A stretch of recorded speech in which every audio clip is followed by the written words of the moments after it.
Sunday suspense, শুধুমাত্র মির্চি 98.3-তে। মদ্যপান, ধূমপান ও মাদক সেবন স্বাস্থ্যের পক্ষে ক্ষতিকর। বাংলা সাহিত্যের রোমাঞ্চকর কিছু গল্প দিয়ে সাজানো আমাদের এই বিশেষ নিবেদন সানডে সাসপেন্স। আজ আপনার জন্য শরদিন্দু বন্দ্যোপাধ্যায়ের লেখা ব্যোমকেশ কাহিনী মণিমণ্ডন। শরদিন্দু বন্দ্যোপাধ্যায়, জন্ম 30শে মার্চ 1899, মৃত্যু 1970 সালের 22শে সেপ্টেম্বর। বাংলা সাহিত্যে তিনি ছিলেন এক বহুমুখী প্রতিভা। পাল্লা দিয়ে লিখেছেন একের পর এক সত্যান্বেষী ব্যোমকেশ বক্সীর গল্প, চিত্রনাট্য, অজস্র ছোট গল্প এবং ঐতিহাসিক উপন্যাস। রচনাকাল হিসেবে ব্যোমকেশ সিরিজের প্রথম গল্প পথের কাঁটা, তারপর সীমন্ত হীরা। শরদিন্দু বাবুর নিজের কথায়, এই দুটি গল্প লেখার পর ব্যোমকেশকে নিয়ে একটি সিরিজ লেখার কথা মনে হয়। তখন সত্যান্বেষী গল্পে ব্যোমকেশ চরিত্রটিকে এস্টাবলিশ করি। পাঠকদের সুবিধার জন্য অবশ্য সত্যান্বেষীকেই ব্যোমকেশের প্রথম গল্প বলে ধরা হয়। গল্প উপন্যাস মিলিয়ে ব্যোমকেশকে নিয়ে মোট 32টি কাহিনী রচনা করেন তিনি। আমাদের আজকের গল্প মণিমণ্ডন শরদিন্দু বন্দ্যোপাধ্যায় রচনা করেন 1958 সালে। প্রধান চরিত্রে ব্যোমকেশ, অজিত, রসময় সরকার এবং ভোলা। গল্প পাঠে দীপ, গল্পের সূত্রধার আমি অগ্নি এবং ব্যোমকেশ বক্সীর ভূমিকায় মীর। শুরু হচ্ছে মণিমণ্ডন।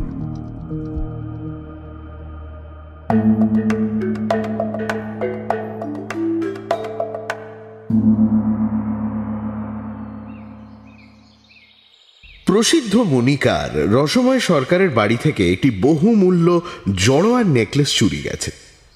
সকালবেলা খবরের কাগজ পড়বার সময় বিলম্বিত সংবাদের স্তম্ভে খবরটা দেখেছিলাম। বেলা আন্দাজ 8টার সময় টেলিফোনটা এলো। অপরিচিত ব্যগ্র কণ্ঠস্বর। হ্যালো, ব্যোমকেশ বাবু? না, আমি অজিত। আপনি কে? টেলিফোন বলল।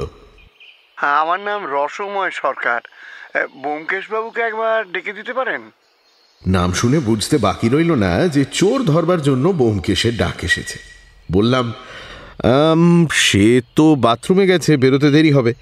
কাগজে দেখলাম আপনার দোকান থেকে নেকলেস চুরি গেছে। উত্তর এলো, দোকান থেকে নয়, আমার বাড়ি থেকে। আপনি অজিত বন্দ্যোপাধ্যায় তো, ব্যোমকেশ বাবুর বন্ধু? বললাম, হ্যাঁ, ব্যোমকেশকে যা বলতে চান আমাকে বলতে পারেন। ক্ষণেক নীরব থেকে রসময় বললেন, দেখুন, যে নেকলেসটা চুরি গেছে তার দাম 57,000 টাকা। সন্দেহ হচ্ছে বাড়ির একটা চাকর চুরি করেছে, কিন্তু কোনো প্রমাণ পাওয়া যাচ্ছে না। পুলিশ অবশ্য খবর দিয়েছি, কিন্তু আমি ব্যোমকেশবাবুকে চাই। তিনি ছাড়া নেকলেস কেউ উদ্ধার করতে পারবে না। বেশ, তো আপনি আসুন না। আপনি আস্তে আস্তে ব্যোমকেশও বাথরুম থেকে বেরিয়ে পড়বে। রসময় একটু কাতরভাবেই বললেন, দেখুন, আমি আমার বেতো রুগী, বেশি নড়াচড়া করতে পারি না। তার চেয়ে যদি আপনারা আসেন তো বড্ড ভালো হয়। যারা বিপদে পড়ে তারাই ব্যোমকেশের কাছে আসে, সে আগে কারোর কাছে যায় না। আমি বললাম, বেশ, ব্যোমকেশকে বলবো। রসময়ের মিনতি আরো নির্বন্ধপূর্ণ হয়ে উঠল। না না না, বলা বলি নয়, নিশ্চয়ই আসবেন। আমি গাড়ি পাঠিয়ে দিচ্ছি, আপনাদের কোনো অসুবিধা হবে না। বেশ, ধন্যবাদ আপনাকে। এখনই গাড়ি পাঠাচ্ছি। মিনিট কয়েক পর একটি ক্যাডিল্যাক গাড়ি এসে আমাদের দরজায় দাঁড়ালো। ব্যোমকেশ বাথরুম থেকে বেরোতে তাকে সব কথা বললাম এবং জানলা দিয়ে গাড়িও দেখিয়ে দিলাম। দেখে শুনে সে আপত্তি করল না। আমরা ক্যাডিল্যাকে চড়ে বেরিয়ে পড়লাম। কলকাতা শহরের বিভিন্ন অঞ্চলে রসময় সরকারের গোটা 5 সোনা দানা হীরা জহরতের দোকান আছে, কিন্তু তার বসত বাড়ি বউবাজারে। কিছুক্ষণের মধ্যেই গাড়ি তার বাড়ি পৌঁছে গেল। রসময় সরকারের বাড়িটি সেকেলে ধরনের, একেবারে ফুটপাথের কিনারা থেকে 3 তলা উঠে গেছে। মাঝখান দিয়ে ওপরে উঠবার সিঁড়ি, দুপাশে দোকানের সারি। গৃহস্বামী ওপরের দুটো তলা নিয়ে থাকেন। সিঁড়ির দরজা ভেতর থেকে বন্ধ ছিল। গাড়ি গিয়ে থামতেই দরজা খুলে একটি যুবক বেরিয়ে এল। শৌখিন সুদর্শন চেহারা, বয়স 27-28। নমস্কার করে বলল, নমস্কার, আমার নাম মণিময় সরকার।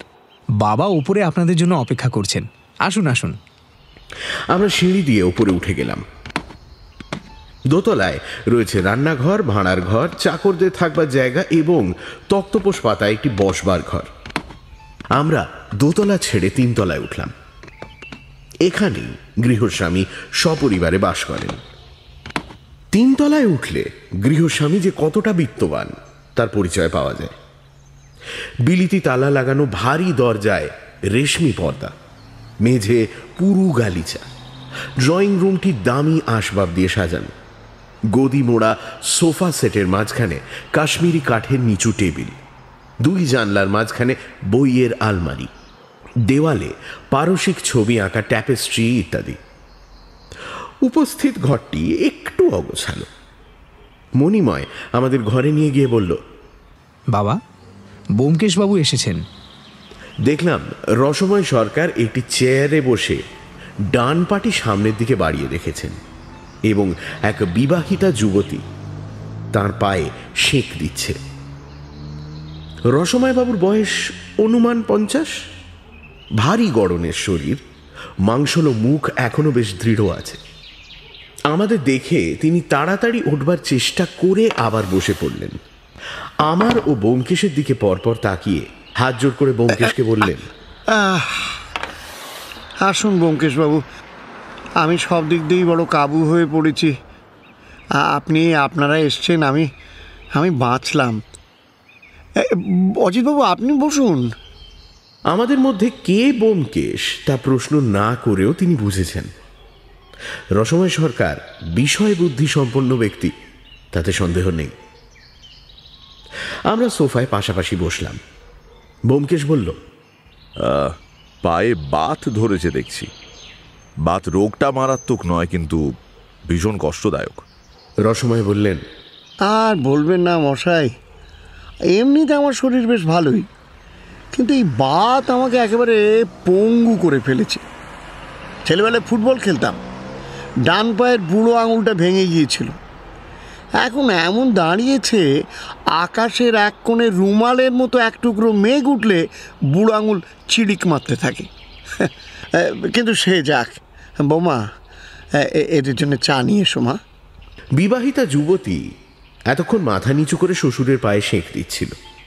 সুন্দরী মেয়ে, কিন্তু তার মুখে পারিবারিক বিপদের ছায়া পড়েছে। সে উঠবার উপক্রম করতেই ব্যোমকেশ বলল, না না, চায়ের দরকার নেই, আমি চা খেয়ে বেরিয়েছি। উনি শ্বশুরের পদসেবা করছেন, করুন। রসময় একটু হাসলেন। যুবতী আবার বসে পড়ল। রসময় বললেন, আচ্ছা আচ্ছা, তবে থাক। মনে সিগারেট নিয়ে এসো। মণিময় এতক্ষণ একটি চেয়ারের পেছনে দাঁড়িয়েছিল। সে চলে গেলে রসময় যুবতীর দিকে সস্নেহ দৃষ্টিতে তাকিয়ে বললেন, বড় লক্ষ্মী বৌমা আমার। গিন্নি ছোট ছেলেকে নিয়ে তীর্থ দর্শনে বেরিয়েছেন, এখন ওর হাতেই সংসার। অবশ্য ওকে দিয়ে পদসেবা আমি করাই না, কিন্তু এই চাকরটা। এই পর্যন্ত বলে রসময় থেমে গেলেন। তারপর গলার স্বর পাল্টে বললেন, বাজে কথা থাক, কাজের কথা বলি। আপনি অনুগ্রহ করে এসেছেন, আপনার অমূল্য সময় নষ্ট আমি করব না। ব্যোমকেশবাবু, কাল রাত্রে আমার বাড়িতে অঘটন ঘটে গেছে, যা কখনো হয়নি তাই হয়েছে। একটা হীরের নেকলেস।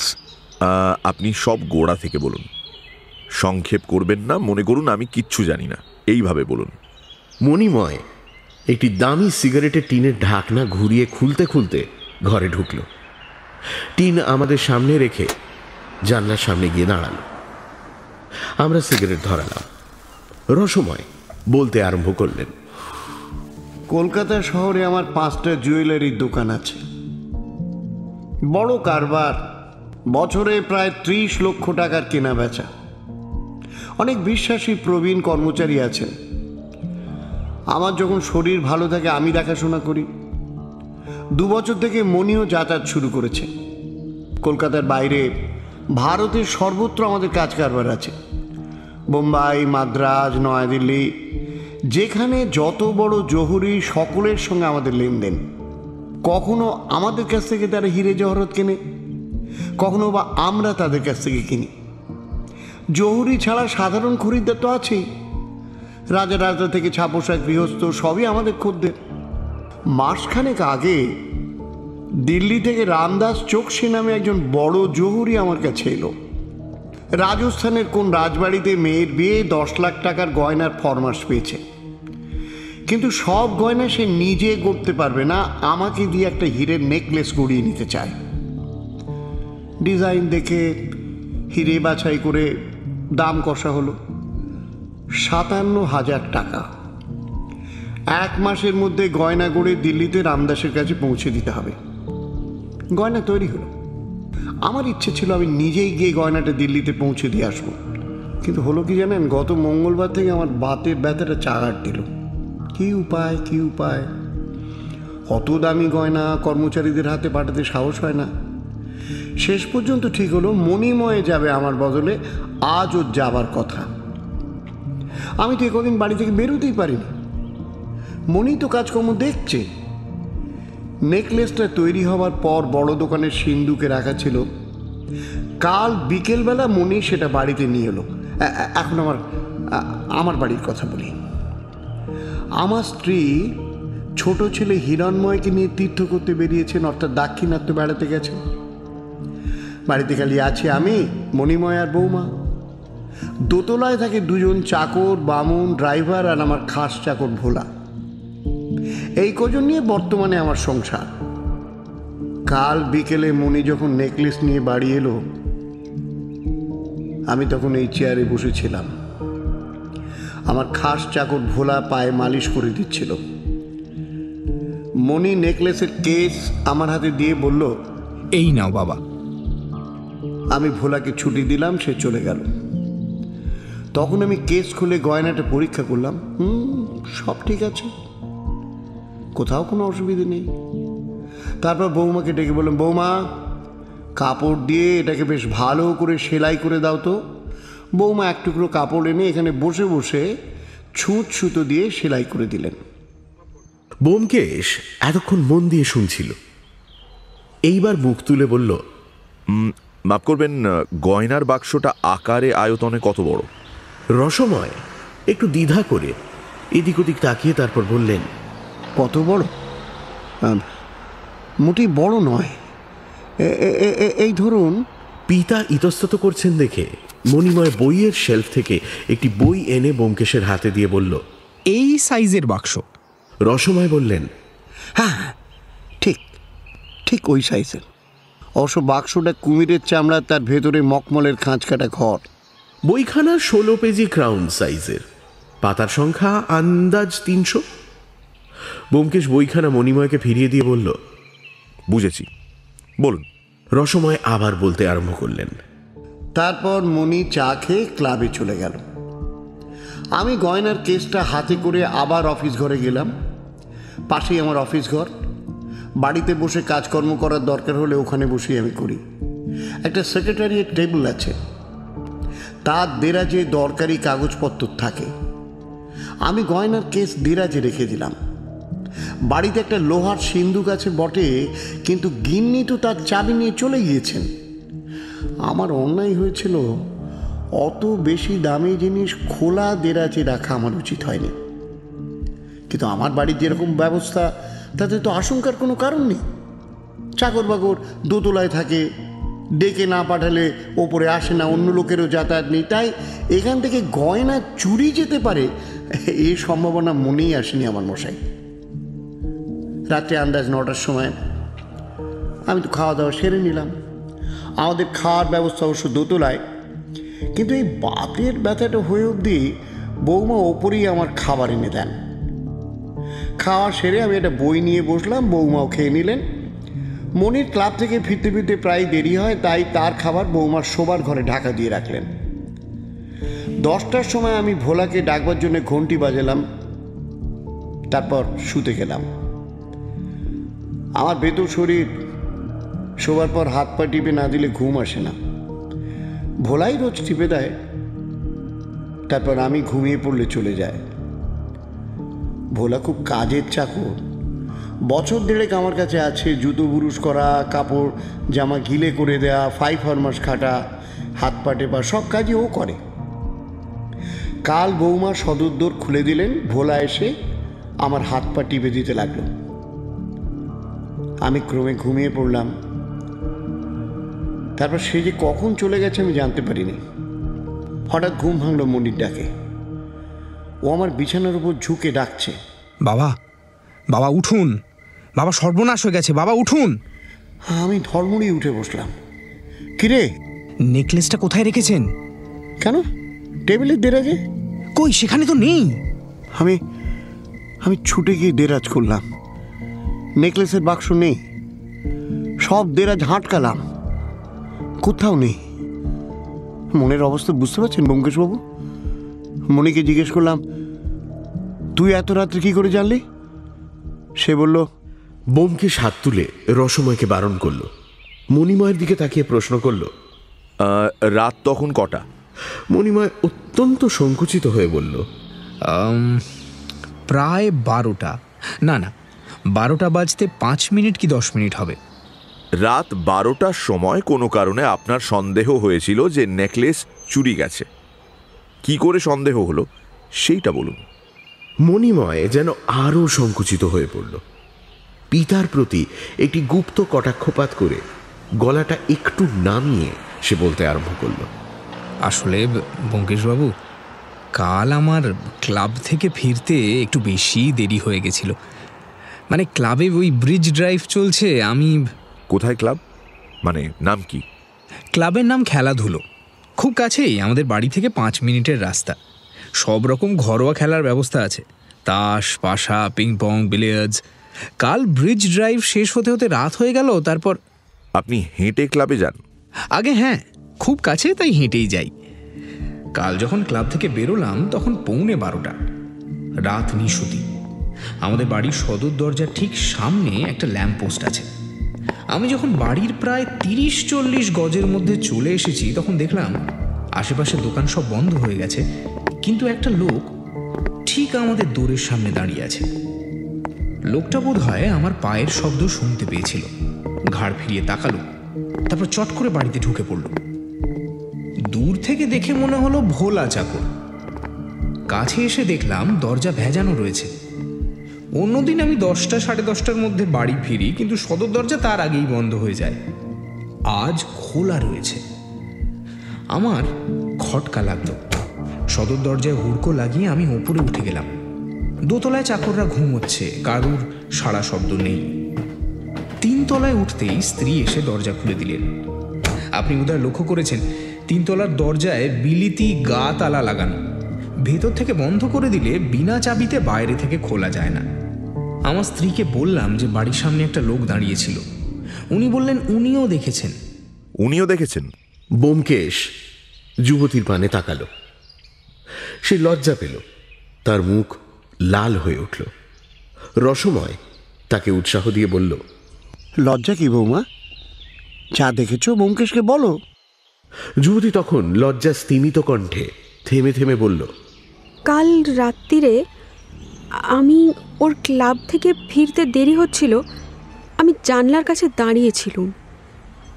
অনেকক্ষণ দাঁড়িয়ে থাকার পর হঠাৎ দেখলুম ঠিক আমাদের দরজার সামনে ফুটপাতের ওপর কে যেন দাঁড়িয়ে আছে। আমি ঝুঁকে দেখার চেষ্টা করলুম, কিন্তু ভালো করে দেখতে পেলুম না। তারপরেই লোকটা অদৃশ্য হয়ে গেল। মনে হলো দরজায় ঢুকে পড়ল। সেই সময় দেখতে পেলাম উনি আসছেন। লোকটা যেন ওকে দেখে ভেতরে ঢুকে পড়ল। তারপর আমি গিয়ে তেতলার দরজা খুলে দিলুম, উনি এলেন। লোকটাকে চিনতে পেরেছিলেন? না, ওপর থেকে তার মুখ দেখা যাচ্ছিল না, তবে মনে হয়েছিল চাকরদের মধ্যে কেউ হবে। ব্যোমকেশ মণিময়কে বলল, তারপর কি হলো? স্ত্রীর কথা শুনে সন্দেহ আরো বেড়ে গেল। নেকলেসটা বিকেলবেলা এনেছি, সেটা বাবা নিশ্চয়ই টেবিলে দেরাজে রেখেছেন, কারণ সিন্ধুকের চাবি নিয়ে মা চলে গেছেন। আমি চুপি চুপি বাবার অফিস ঘরে গেলাম। আলো জেলে দেরাজগুলো খুলে দেখলাম। নেকলেসের কেস সেখানে নেই। আরও যেখানে যেখানে রাখা সম্ভব সব জায়গায় খুঁজলাম, কোথাও নেই। ভীষণ ভয় হলো ব্যোমকেশবাবু। তখন বাবাকে ডেকে তুললাম। মণিমা চুপ করলে ব্যোমকেশ নিবিষ্ট মনে আরেকটি সিগারেট ধরালো। তারপর সপ্রশ্ন চোখে রসময়ের দিকে তাকালো। রসময় আবার তার কাহিনী শুরু করলেন। যখন নিঃসংশ হয়ে বুঝলাম নেকলেস চুরি গিয়েছে, তখন সব সন্দেহ পড়ল ভোলার উপর।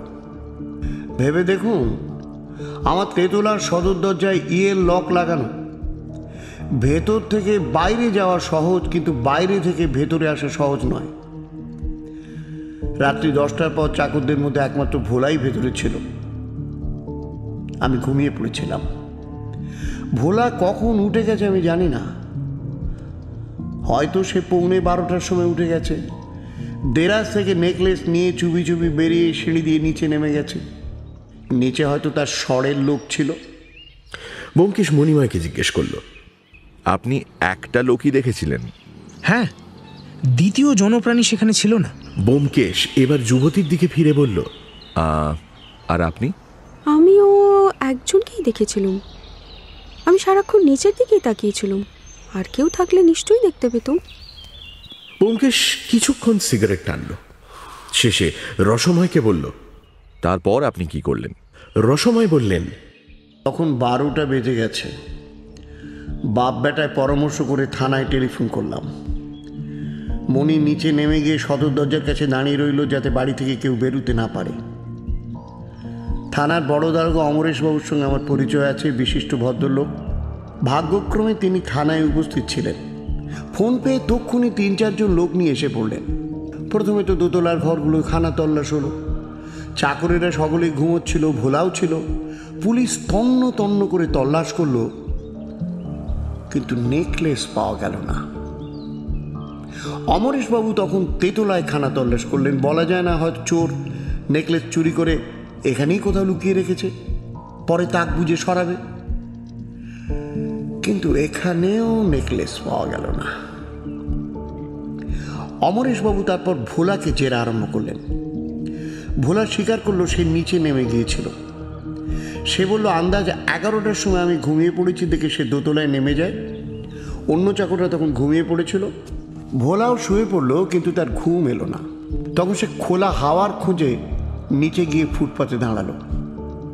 মণিময় যে ক্লাব থেকে ফেরেনি তা সে জানতো না।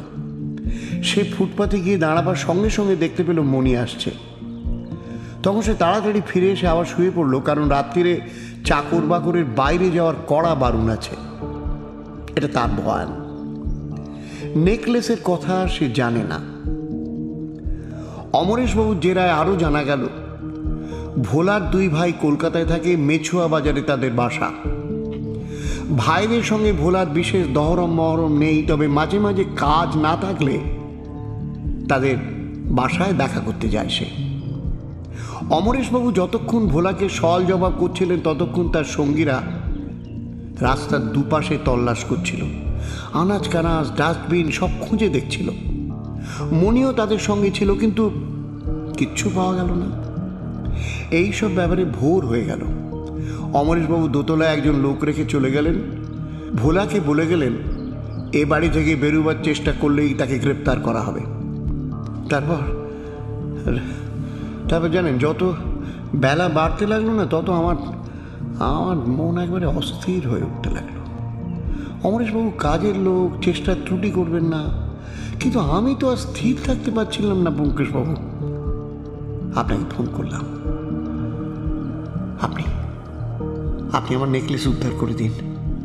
আমি জানি আপনি ছাড়া এই কাজ আর কেউ পারবে না। ব্যোমকেশ একটু হাসল। আমার উপর আপনার এত বিশ্বাস, আশা করি বিশ্বাসের মর্যাদা রাখতে পারবো। ভোলা চাকর তো বাড়িতেই আছে? হ্যাঁ, দোতলার ঘরে আছে। তাকে একবার ডেকে পাঠালে 2-4টে প্রশ্ন করে দেখতাম। বেশ তো, মণি? রসময় ছেলের দিকে তাকালেন। মণিময় চলে গেল এবং কিছুক্ষণ পরে ভোলাকে নিয়ে ফিরে এলো। ভোলার চেহারা সাধারণ ভৃত্য শ্রেণীর লোকের চেহারা থেকে খুব একটা আলাদা নয়। এক জাতীয় মুখ আছে যা বয়স বাড়ার সঙ্গে সঙ্গে শীর্ণ ও অস্থির সার হয়ে পড়ে। উঁচু নাক ও ছুঁচলো থুতনি প্রাধান্য লাভ করে। ভোলার মুখ সেই জাতীয়, শরীর বাঁশের মতো পাকানো, বয়স 40-এর কাছাকাছি। তার চোখের দৃষ্টিতে ভয়ের চিহ্ন নেই, কিন্তু সংযত সতর্কতা আছে। ব্যোমকেশ তাকে আপাদমস্তক নিরীক্ষণ করে বলল, ভোলা, তোমাকে দু একটা প্রশ্ন করতে চাই। ভোলা সহজভাবেই বলল, আজ্ঞে। নাম কি? ভোলানাথ দাস। দেশ? মেদিনীপুর জেলায়। কলকাতায় কতদিন আছো? তা 15 বছর হবে। তোমার দুই ভাই, তারা কলকাতায় থাকে? এগে হ্যাঁ, মেছো বাজারে বাসা নিয়ে একসঙ্গে থাকে। তুমি ভাইদের সঙ্গে থাকো না? এগে আমি যেখানে চাকরি করি সেখানেই থাকি। ভাইদের সঙ্গে বনিবনা আছে? এগে বেবনিবনাও নেই, তবে দাদারা লেখাপড়া জানা লোক, আমি মুখ্য সূক্ষ্ম মান। তোমার দাদারা কি কাজ করে? বড়দা পোস্ট অফিসে কাজ করে, মেজদা কর্পোরেশনের জমাদার। তুমি বিয়ে করনি বোধ হয়? করেছিলাম, বউ মরে গেছে। এ বাড়িতে কতদিন কাজ করছো? 13 বছর। তার আগে কোথায় কাজ করেছো? অনেক জায়গায় কাজ করেছি। কি কাজ? এগে পা টেপা চাকরের কাজ, অন্য কাজ করবার বিদ্যে আমার নেই। বিদ্যা না থাক, বুদ্ধি যথেষ্ট যে আছে সে বিষয়ে সন্দেহ নেই। যে বুদ্ধি নিজেকে প্রচ্ছন্ন করে রাখতে পারে সেই বুদ্ধি। ব্যোমকেশ আবার আরম্ভ করল, সকলে সন্দেহ করেন ভোলা যে তুমি হীরের নেকলেস চুরি করেছো। ভোলা চেঁচামেচি করল না, শান্তভাবে অস্বীকার করল। একে হীরের নেকলেস আমি চোখে দেখিনি। কাল যখন মণিময় বাবু নেকলেসের বাক্স এনে রসময় বাবুকে দেন, তখন তুমি তার পায়ে মালিশ করে দিচ্ছিলে, তাই তো? একটা বাক্স এনে দিয়েছিলেন, বাক্সে কি আছে আমি জানতাম না। কিছু আন্দাজ করতে পারোনি? রসময় বাবু যখন বাক্স খুলবার আগে তোমাকে চলে যেতে বললেন, তখনও কিছু আন্দাজ করনি? আজ্ঞে না। ব্যোমকেশ কিছুক্ষণ ভুরু কুচকে চুপ করে রইল, তারপর হঠাৎ চোখ তুলে বলল, কাল সন্ধ্যের পর তুমি বাড়ি থেকে বেরিয়েছিলে? এতক্ষণে ভোলার চোখে একটু উদ্বেগের চিহ্ন দেখা দিল, কিন্তু সে সহজ সুরেই বলল, আগে বেরিয়েছিলাম, একটা গামছা কিনবার ছিল, তাই বৌদিদির কাছে ছুটি নিয়ে বেরিয়েছিলাম। ব্যোমকেশ যুবতীর দিকে তাকালো, সে ঘাড় নেড়ে সায় দিল। রসময় বাবুর মুখ দেখে মনে হলো তিনি এ খবর জানতেন না। মণিময়ও জানত না, কারণ সে তার আগেই ক্লাবে চলে গেছিল। কিন্তু ব্যোমকেশ জানল কি করে? অন্ধকারে ঢিল ছুঁড়ে? সে ভোলাকে জিজ্ঞেস করল, কতক্ষণ বাইরে ছিলে? ঘন্টা খানেক। গামছা কিনতে 1 ঘন্টা লাগলো? গামছা কিনে খানিক এদিক ওদিক ঘুরে বেরিয়েছিলাম। কারুর সঙ্গে দেখা করনি? এগে না। তোমার বন্ধু বান্ধব কেউ নেই? চেনাশোনা 2-4 জন আছে, বন্ধু নেই। যাক, আচ্ছা, তো কাল রাতে খাওয়া দাওয়ার পর তুমি রসময় বাবুর পা টিপে দিয়েছিলে? আগে রোজই টিপে দিই। কাল কটা অবধি পা টিপে দিয়েছিলে? ঘড়ি দেখিনি, আন্দাজ 11টা হবে। তুমি যখন দোতলায় নেমে গেলে অন্য চাকররা জেগেছিল? আগে না, ঘুমিয়ে পড়েছিল। কেউ জেগেছিল না? কেউ না। ভারী আশ্চর্য। যাই হোক, তুমি তারপর কি করলে? শুয়ে পড়লে? এগে হ্যাঁ। আচ্ছা, কিন্তু রাত 12টার সময় রাস্তায় বেরিয়েছিলে কেন? অনেকক্ষণ শুয়ে শুয়ে ঘুম এলো না, তখন নিচে নেমে গেলাম। ভেবেছিলাম খোলা জায়গায় খানিক দাঁড়ালে ঘুম আসবে। কতক্ষণ দাঁড়িয়েছিলে ফুটপাথে? 2-3 মিনিটের বেশি নয়। দাদাবাবু যে ক্লাব থেকে ফেরেননি তা জানতাম না, দেখলাম তিনি আসছেন, তাই তাড়াতাড়ি চলে এলাম। সিঁড়ির দরজা বন্ধ করেছিলে? এগে দাদাবাবু আসছেন তাই বন্ধ করিনি। ব্যোমকেশ আর একবার ভোলার আপাদমস্তক নিরীক্ষণ করল, মনে হয় মনে মনে তার স্থির বুদ্ধির প্রশংসা করল। তারপর শুকনো গলায় বলল, আচ্ছা, তুমি এখন যেতে পারো। ভোলা চলে গেল। সদর দরজা বন্ধ হওয়ার আওয়াজ আসার পর রসময় জিজ্ঞাসু চোখে ব্যোমকেশের দিকে তাকালেন। কি মনে হলো? ব্যোমকেশ বিমর্ষভাবে বলল, ভারী হুঁশিয়ার লোক, তবে কাল সন্ধেবেলা যে বেরিয়েছিল সেটা স্বীকার করেছে। তাতে কি প্রমাণ হয়? প্রমাণ কিছুই হয় না, তবে ওর যদি কেউ শরের লোক থাকে, চুরির আগে তার সঙ্গে নিশ্চয়ই দেখা করেছিল, নইলে নেকলেসটা লোপাট হয়ে গেল কি করে? তা বটে। ভোলা সম্বন্ধে আর বেশি আলোচনা করা গেল না। দরজায় টোকা পড়ায় মণিময় চলে গেল এবং অবিলম্বে পুলিশের দারোগার পোশাক পরা এক ভদ্রলোক ভেতরে ঢুকলেন। লম্বা চওড়া চেহারা, ব্যক্তিত্ববান পুরুষ। দারোগা অমরেশবাবু, সন্দেহ নেই। রসময় উঠবার উপক্রম করে সবিনয় বলল, এ কি অমরেশবাবু, কি খবর? আপনি আবার এলেন যে? অমরেশবাবু চেয়ারে বসে পড়ে দীর্ঘশ্বাস ফেলে বললেন, মেছো বাজার গিয়েছিলাম ভোলার ভাইদের বাসাখানা তল্লাশ করতে, কিন্তু এই সময় আমাদের উপর নজর পড়ায় তিনি থেমে গেলেন। রসময়বাবু অপ্রতিভভাবে পরিচয় করিয়ে দিলেন। ইন্সপেক্টর মণ্ডল, ইনি ব্যোমকেশ বক্সী, বোধহয় নাম শুনেছেন। অমরেশবাবু সোজা হয়ে বসলেন, তারপর উৎফুল্ল স্বরে বললেন, আরে বিলক্ষণ শুনেছি। ব্যোমকেশ বক্সীর নাম কে না শুনেছে? আপনি? আচ্ছা আচ্ছা আচ্ছা আচ্ছা, আপনার নাম প্রমোদ বরাটের কাছেও শুনেছি মশাই। প্রমোদকে মনে আছে তো? গোলাপ কলোনির ব্যাপারে তদন্ত করেছিল। হ্যাঁ, প্রমোদ আমার বন্ধু। ব্যোমকেশ হেসে বলল, হ্যাঁ হ্যাঁ, প্রমোদ বাবুকে খুব মনে আছে, ভারী বুদ্ধিমান লোক। হ্যাঁ, সেই কিন্তু আপনার পরম ভক্ত। তার কাছে আপনার অদ্ভুত ক্ষমতার গল্প আমি শুনেছি। তা আপনিও এই নেকলেস চুরির ব্যাপারে আছেন নাকি? বেশ বেশ বেশ বেশ বেশ বেশ, আপনাকে পাওয়া তো ভাগ্যের কথা। প্রমোদের মুখে শুনেছি আপনার খ্যাতির কোনো লোভ নেই, কেবল সত্যান্বেষণ করেই আপনি সন্তুষ্ট। ব্যোমকেশ মুখ টিপে হাসল। ইন্সপেক্টর মণ্ডল, যার যা আছে সে তা চায় না, এই হলো প্রকৃতির নিয়ম। এই ব্যাপারে খ্যাতি যদি কিছু প্রাপ্য হয় আপনিই পাবেন, আমি মজুরি পেলেই সন্তুষ্ট হব।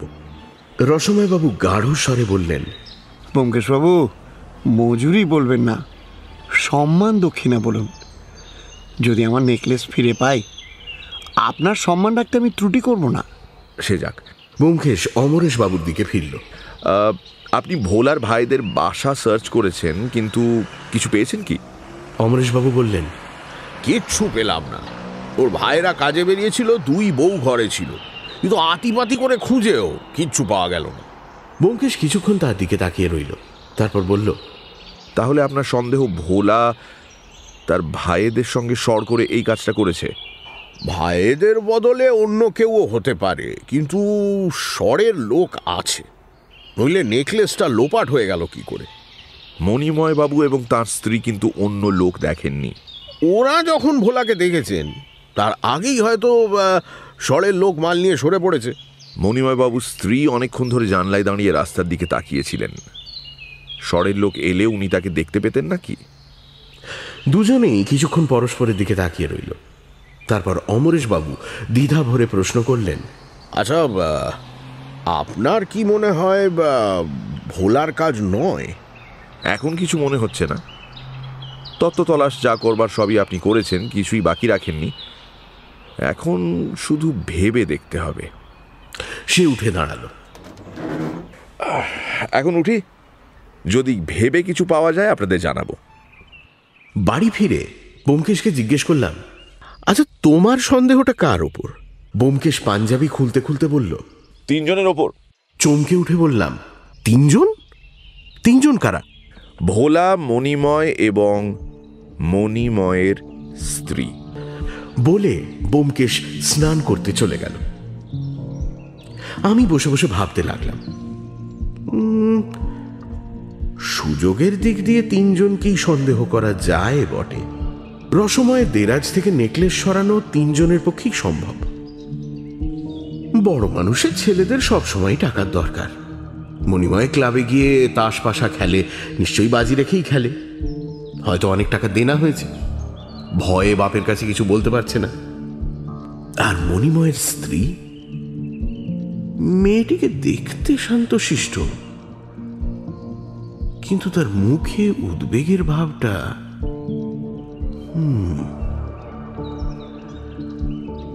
গয়নার প্রতি স্ত্রী জাতির লোভ অবস্থা বিশেষে খুব তীব্র হয়ে উঠতে পারে।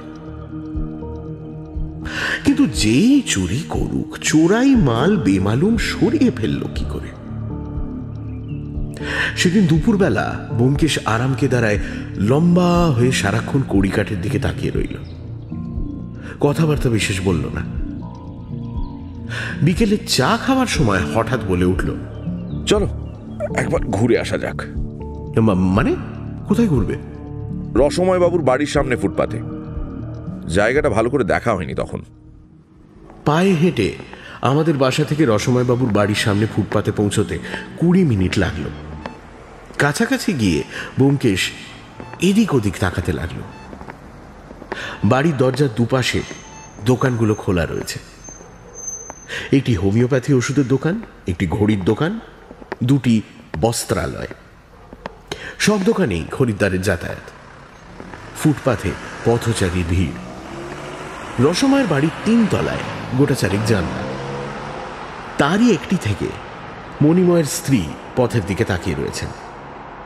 চোখ নামিয়ে দেখলাম ব্যোমকেশ হঠাৎ থেমে গেছে এবং এক দৃষ্টে রসময়ের সদর দরজার দিকে তাকিয়ে আছে। তার দৃষ্টি অনুসরণ করে দেখলাম দরজা খুলে মণিময় বেরিয়ে এসেছে। তার পরনে ধুতি, গেঞ্জি, হাতে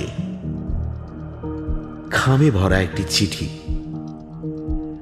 সে দরজার বাইরে এসেই পাশে দেওয়ালে গাঁথা পোস্ট বক্সে চিঠি ফেলে দিয়ে আবার ফিরে যাওয়ার উপক্রম করল।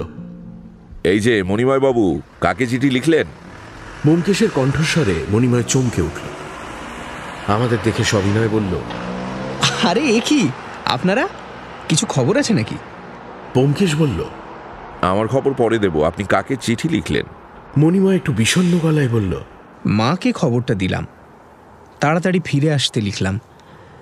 কিন্তু আজ আর চিঠিখানা যাবে না, ডাক বেরিয়ে গেছে, সেই কাল ভোরের ক্লিয়ারেন্সে যাবে।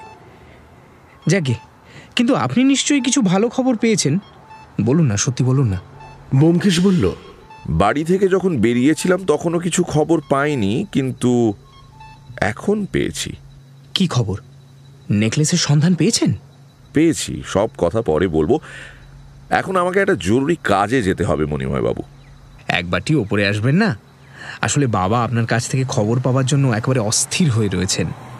খানিক চিন্তা করে ব্যোমকেশ বলল, না, জরুরি কাজটা আগে সারতে হবে। অজিত, তুমি বরঞ্চ ওপরে যাও। রসময় বাবুকে আমার পক্ষ থেকে বলে দিও কাল সকালে তিনি নেকলেস ফিরে পাবেন। বলে সে হনহন করে চলে গেল। আমি মণিময়ের সঙ্গে ওপরে গেলাম।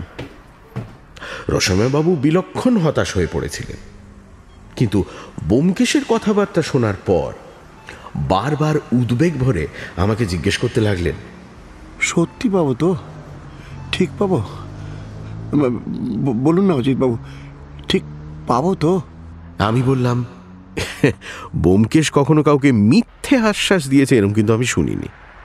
সে যখন বলেছে পাবেন, তখন নিশ্চয়ই পাবেন। তারপর চা, কেক ও সিগারেট খেয়ে ক্যাডিল্যাক গাড়ি চড়ে বাড়ি ফিরলাম। সন্ধ্যা হয়ে গিয়েছিল, কিন্তু ব্যোমকেশ তখনও ফেরেনি।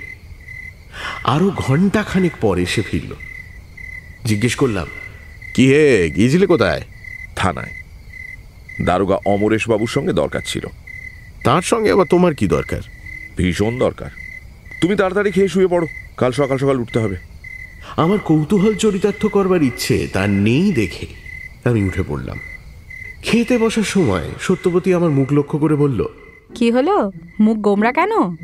বললাম, তোমার পতিদেবটি একটা কচ্ছপ। সত্যবতী মুখ টিপে হাসল। এত জন্তু থাকতে কচ্ছপ কেন?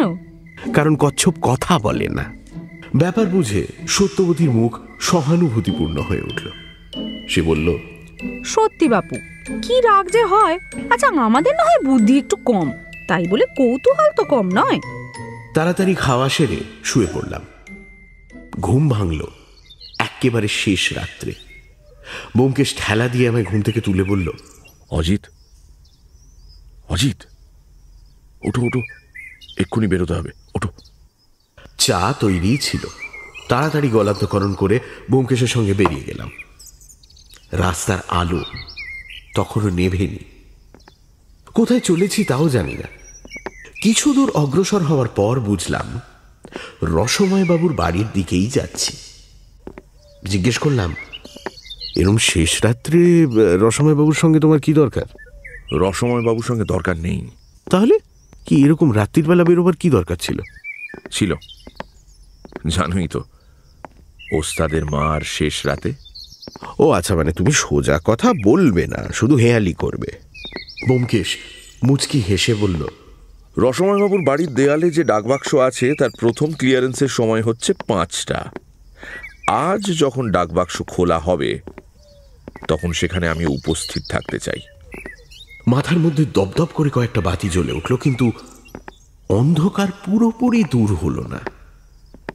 বললাম, তাহলে? ব্যোমকেশ হাত তুলে বলল, ধৈর্য মানো সখা, ধৈর্য মানো। কয়েকটা গলিগুঁজির ভেতর দিয়ে চলবার পর রসময় বাবুর বাড়ির সামনে গিয়ে আমরা উপস্থিত হলাম। গলি যেখানে বড় রাস্তায় মিলিয়েছে সেখানে দুটো লোক প্রচ্ছন্নভাবে দাঁড়িয়ে আছে। ব্যোমকেশ তাদের সঙ্গে ফিসফিস করে কথা বলল। তারপর আমরাও গলির মুখে প্রচ্ছন্ন হয়ে দাঁড়ালাম। হাত ঘড়িতে দেখলাম 5টা বাজতে 10 মিনিট। এখনো রাস্তায় লোক চলাচল আরম্ভ হয়নি। মাঝে মাঝে সবজি বোঝাই ট্রাক গুরু গম্ভীর শব্দে চলে যাচ্ছে। রসময় বাবুর বাড়ি অন্ধকার। সামনের ল্যাম্পপোস্ট বন্ধ সদর দরজার উপর আলো ফেলছে।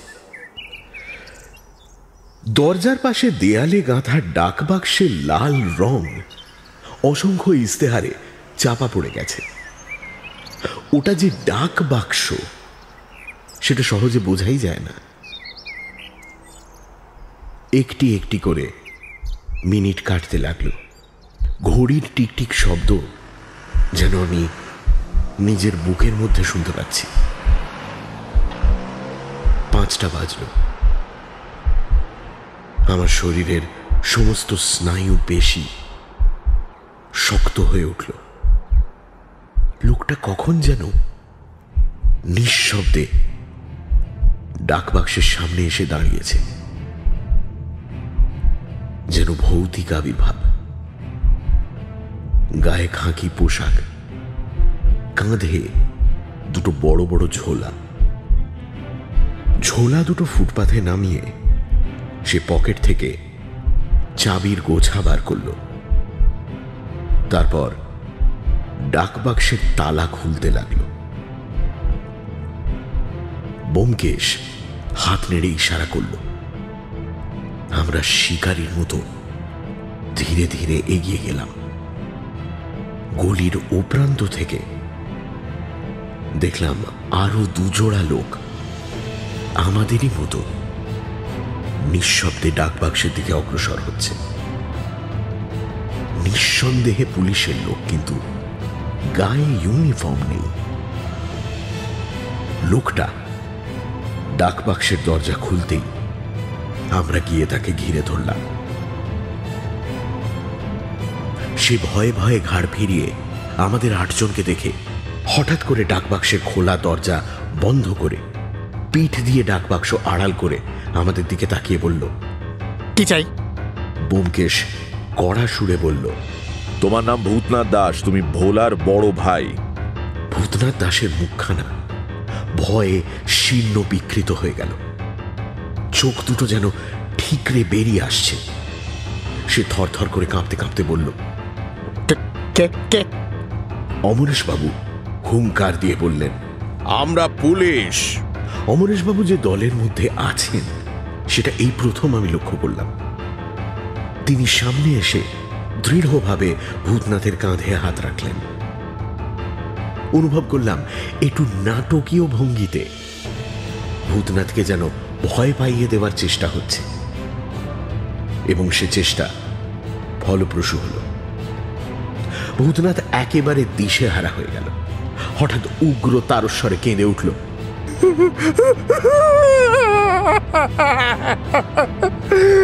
ওরে ভোলা, তুই আমার কি সর্বনাশ করলি রে! আমার চাকরি যাবে, আমি জেলে যাব রে! সে থামতেই অমরেশবাবু তার কাঁধে একটা ঝাঁকানি দিয়ে বললেন, কোথায় রেখেছো চোরাই মাল? বার করো!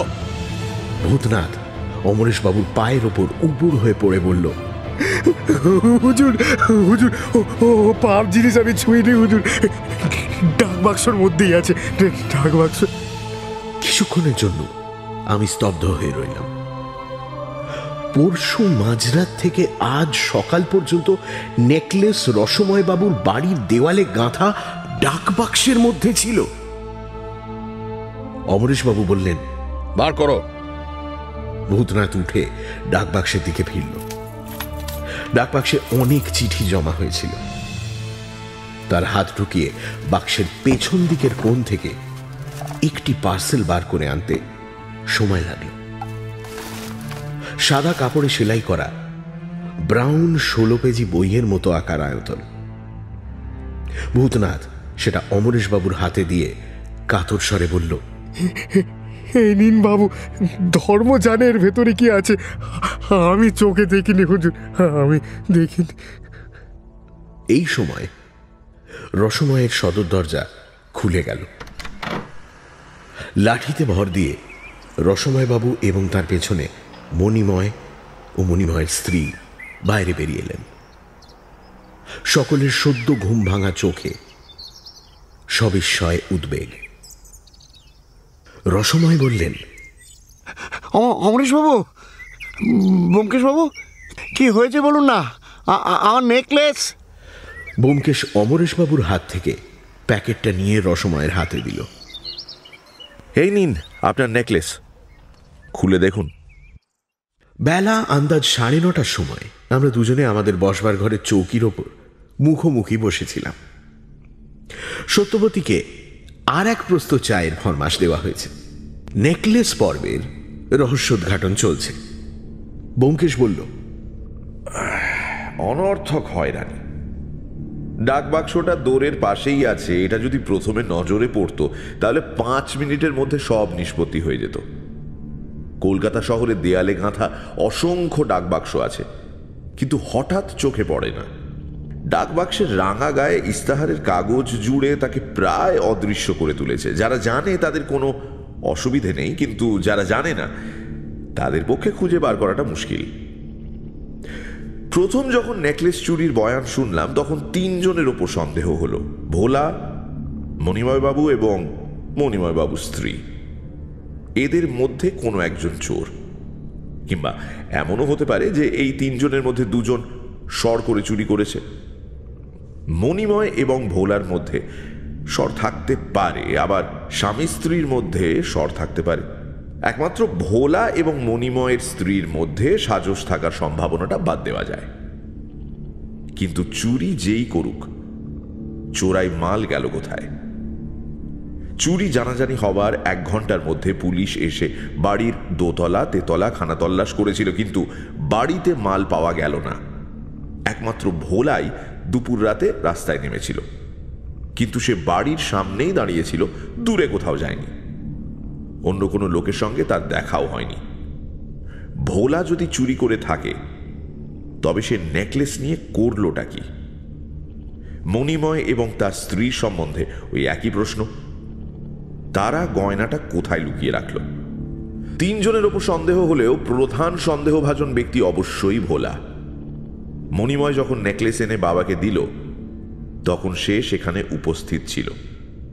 কেসের মধ্যে দামি গয়না আছে তা অনুমান করা তার পক্ষে শক্ত নয়। সন্ধ্যের সময় সে গামছা কেনার ছুতো করে বাইরে গিয়েছিল, এইটাই তার সবচেয়ে সন্দেহজনক কাজ। সে যদি বাইরের লোকের সঙ্গে সাজস করে চুরির মতলব করে থাকে তবে সহকারীকে খবর দিতে যাওয়া তার পক্ষে স্বাভাবিক। কিন্তু সে গয়না চুরি করে সহকারীকে দিল কি করে? তারপর ধরো মণিময়ের কথা। মনে করো মণিময় আর তার স্ত্রীর মধ্যে সাজস ছিল। মনে করো রাত্রির 11টার সময় মণিময় ক্লাব থেকে বাড়ি এসেছিল, বাপের দেরাজ থেকে গয়না চুরি করে আবার বেরিয়ে গিয়েছিল। তারপর গয়নাটা কোথাও লুকিয়ে রেখে 11:15টার সময় বাড়ি ফিরে এসেছিল। অসম্ভব নয়। কিন্তু তা যদি হয় তাহলে ভোলা কি জানতে পারতো না?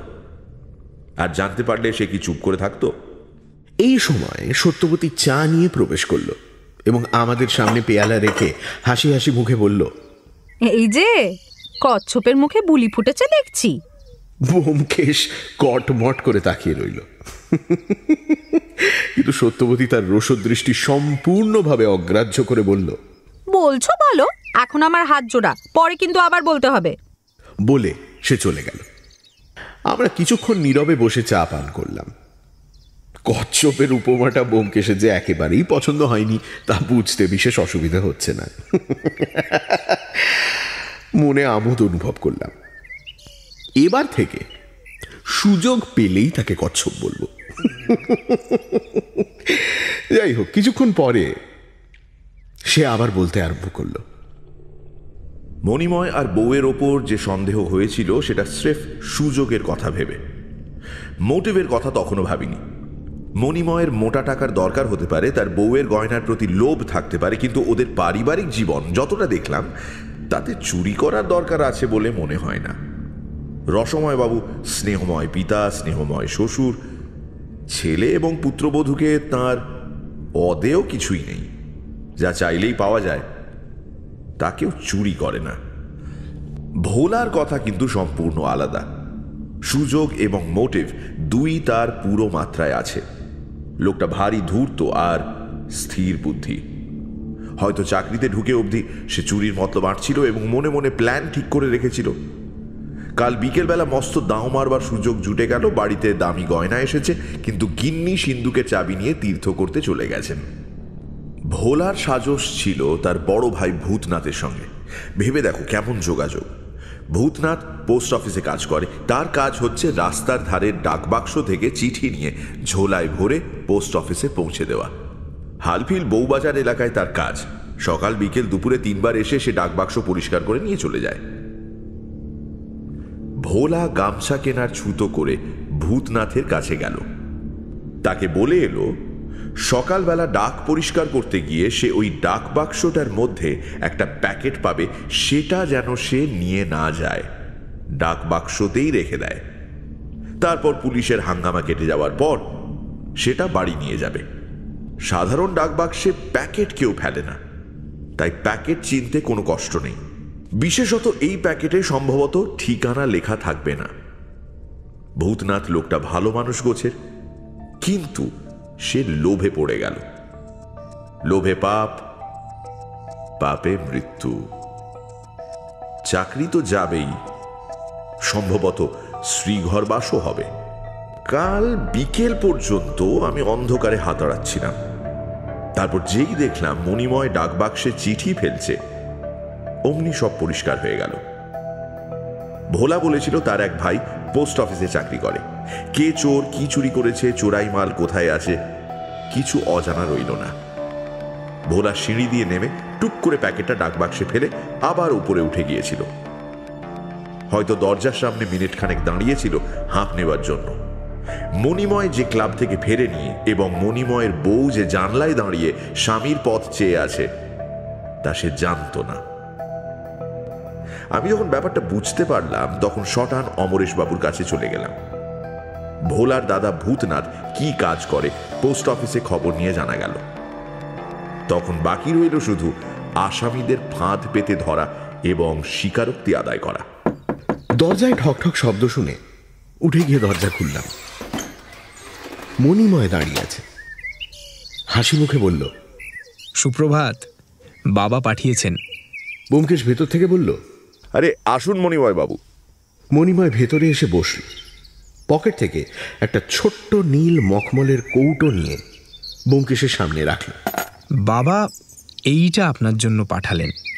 তিনি নিজেই আসতেন, কিন্তু তার পায়ের যা অবস্থা। ব্যোমকেশ বলল, না না না না, উপযুক্ত ছেলে থাকতে তিনি বুড়ো মানুষ কেন আসবেন? তা নেকলেস পেয়ে তিনি খুশি হয়েছেন তো? মণিময় হেসে ঘাড় নাড়ল। সে আর বলতে, তিনি আমাকে বলতে বলেছেন, এই সামান্য জিনিসটা আপনার প্রতিভার উপযুক্ত নয়, কিন্তু আপনাকে এটা নিতেই হবে ব্যোমকেশবাবু।